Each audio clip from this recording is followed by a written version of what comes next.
ಇನ್ನು ಮುಂದೆ ನಿಮ್ಮ ನೆಚ್ಚಿನ ಧಾರಾವಾಹಿಗಳ ಫುಲ್ ಎಪಿಸೋಡ್ಗಳು ಸನ್ ನೆಕ್ಸ್ಟ್ ಆಪ್ನಲ್ಲಿ ಮಾತ್ರ.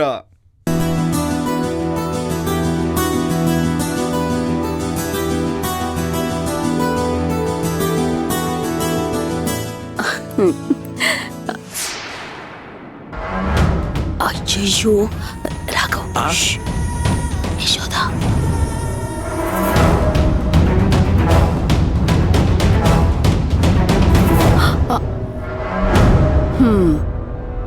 ರಾಘವ್ ಅವ್ರೆ, ಯಶೋಧ ಅಲ್ಲೇ ನಿಂತಿದ್ದು ನಿಮ್ ಮಾತೆಲ್ಲ ಕೇಳಿಸ್ಕೊಂಡ್ಲು ಅನ್ಸುತ್ತೆ. ಬಹುಶಃ ಅವಳು ಬೇಜಾರ್ ಮಾಡ್ಕೊಂಡಿರ್ಬೇಕು. ಹೋಗಿ ಅವಳಿಗೆ ಸಮಾಧಾನ ಮಾಡಿ. ಅಯ್ಯೋ ಕಲ್ಪನಕ್ಕ, ಅವಳ ಬಗ್ಗೆ ನಿಮ್ಗಿನ್ನೂ ಸರಿಯಾಗಿ ಗೊತ್ತಿಲ್ಲ.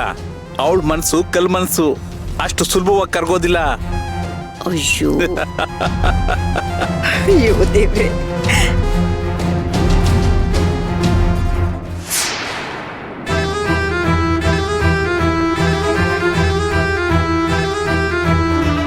ಆ ಚಿಕ್ಕಿ ಸೇವಂತಿ ಹುಚ್ಚಿ ತರ ಆಡೋ ವಿಡಿಯೋನ ಕಳ್ಸಿದ್ರಲ್ಲ, ಅದನ್ನ ಇನ್ನೊಂದ್ಸತಿ ನೋಡ್ಬೇಕು ಅನ್ಸ್ತಾ ಇದೆ. ಎಷ್ಟ್ ಸತಿ ನೋಡಿದ್ರು ಸಮಾಧಾನನೇ ಆಗ್ತಾ ಇಲ್ಲ.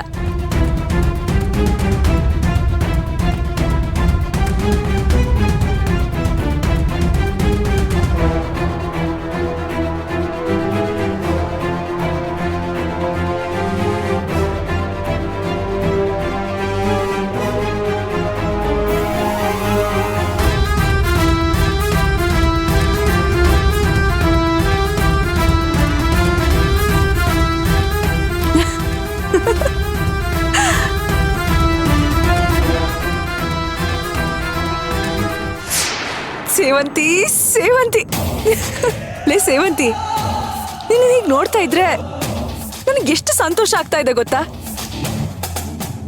ಆಶ್ರಮದಲ್ಲಿ ಇದ್ದಾಗ್ಲಿಂದನೂ ನನ್ನ ಹೊಟ್ಟೆ ಉರಿಸ್ತಾ ಇದ್ದೆ ನೀನು. ಎಲ್ಲಿ ಹೋದ್ರು ಜನ ನಿನ್ ಬಗ್ಗೆನೇ ಹೊಗಳಿ ಮಾತಾಡ್ತಾ ಇದ್ರು. ನಾನು ಏನೇ ಮಾಡಿದ್ರು ಆಶ್ರಮದಲ್ಲಿ ಆ ಮುದುಕ ಎಲ್ಲದಕ್ಕೂ ನಿನ್ನೇ ಉದಾಹರಣೆ ಕೊಟ್ಟು ನಿಂತರ ಇರ್ಬೇಕು ಅಂತಿದ್ದ, ನಿನ್ನ ರೋಲ್ ಮಾಡಲು ಅಂತಿದ್ದ. ಇವಾಗ ನೋಡು ನಿನ್ನ ಯಾವ ಸ್ಥಿತಿಗೆ ತಂದಿದ್ದೀನಿ ಅಂತ.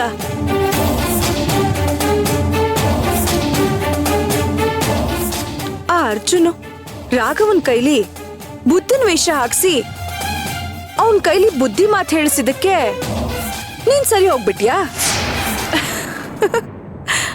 ಅಷ್ಟು ಸುಲಭವಾಗಿ ನಿನ್ನ ಸರಿ ಹೋಗೋದಕ್ಕೆ ನಾನು ಬಿಟ್ಬಿಡ್ತೀನೇನೆ. ಲೇ ಸೇವಂತಿ, ನಾವು ಚಿಕ್ಕವರಿದ್ದಾಗ 7 ಸಮುದ್ರದ ಆಚೆ ಒಂದ್ ಗಿಳಿ ಒಳಗಡೆ ರಾಕ್ಷಸನ್ ಪ್ರಾಣ ಇತ್ತು ಅಂತ ಕತೆ ಹೇಳ್ತಿದ್ರಲ್ಲ, ಅದ್ ನೆನಪಿದ್ಯೇನೆ? ಅದೇ ತರ ನಿನ್ನ ಪ್ರಾಣ ನನ್ನ ಕೈಲಿದೆ ಕಣೆ. ನಿನ್ನನ್ನ ನಾನು ನೆಮ್ಮದಿಯಾಗಿರೋದಕ್ಕೆ ಬಿಡದೇ ಇಲ್ಲ. ನಿನ್ನ ಬರ್ಬಾದ್ ಮಾಡಿದ್ಮೇಲೆನೆ ನನಗ್ ಸಮಾಧಾನ. ಇನ್ಮೇಲೆ ಜನ ನಿನ್ನ ಉದಾಹರಣೆ ಕೊಡ್ಬೇಕು. ಯಾವ್ದಕ್ ಗೊತ್ತಾ? ಬೇರೆ ಹೆಂಗಸರ್ಗೆ ನಿನ್ನ ತೋರ್ಸಿ ಈ ತರ ಇರಬಾರ್ದು, ಹೀಗಾಗ್ಬಾರ್ದು ಅಂತ ಹೇಳಿ ಉದಾಹರಣೆ ಕೊಡ್ಬೇಕು. ನಿನ್ನ ಆ ಸ್ಥಿತಿಗೆ ತರೋ ತನಕ ನನಗ್ ಸಮಾಧಾನ ಇಲ್ಲ. ನೀನಿನ್ಮೇಲೆ ಸಂತೋಷವಾಗಿ ನೆಮ್ಮದಿಯಾಗಿ ಇರ್ಲೇಬಾರ್ದು. ನೀನು ನರಳಬೇಕು. ನೀನ್ ನರಳೋ ಧ್ವನಿ ನನ್ನ ಕಿವಿಗೆ ಸಂಗೀತದಾಗ ಬೀಳ್ಬೇಕು ಕಣೆ. ಆಗ್ಲೇ ಇಷ್ಟು ವರ್ಷ ನಾನ್ ನಿನ್ನಿಂದ ಅನುಭವಿಸಿದ ಮಾನಸಿಕ ಯಾತನೆಗೆ ಸಮಾಧಾನ ಸಿಗೋದು.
ಸೇವಂತಿ, ನಿನ್ಗೆ ಹುಚ್ಚು ತಲೆಗೇರಿದೆ ಅಂತೆ.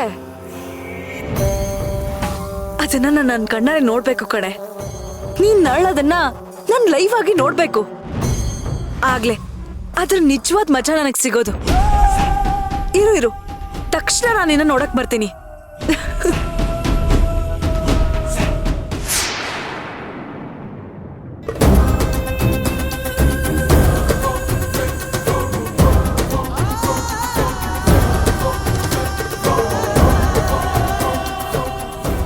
ಏನಿದು, ಸೇವಂತಿ ಇನ್ನು ರೂಮಿಂದ ಆಚೆನೆ ಬರ್ಲಿಲ್ವಲ್ಲ?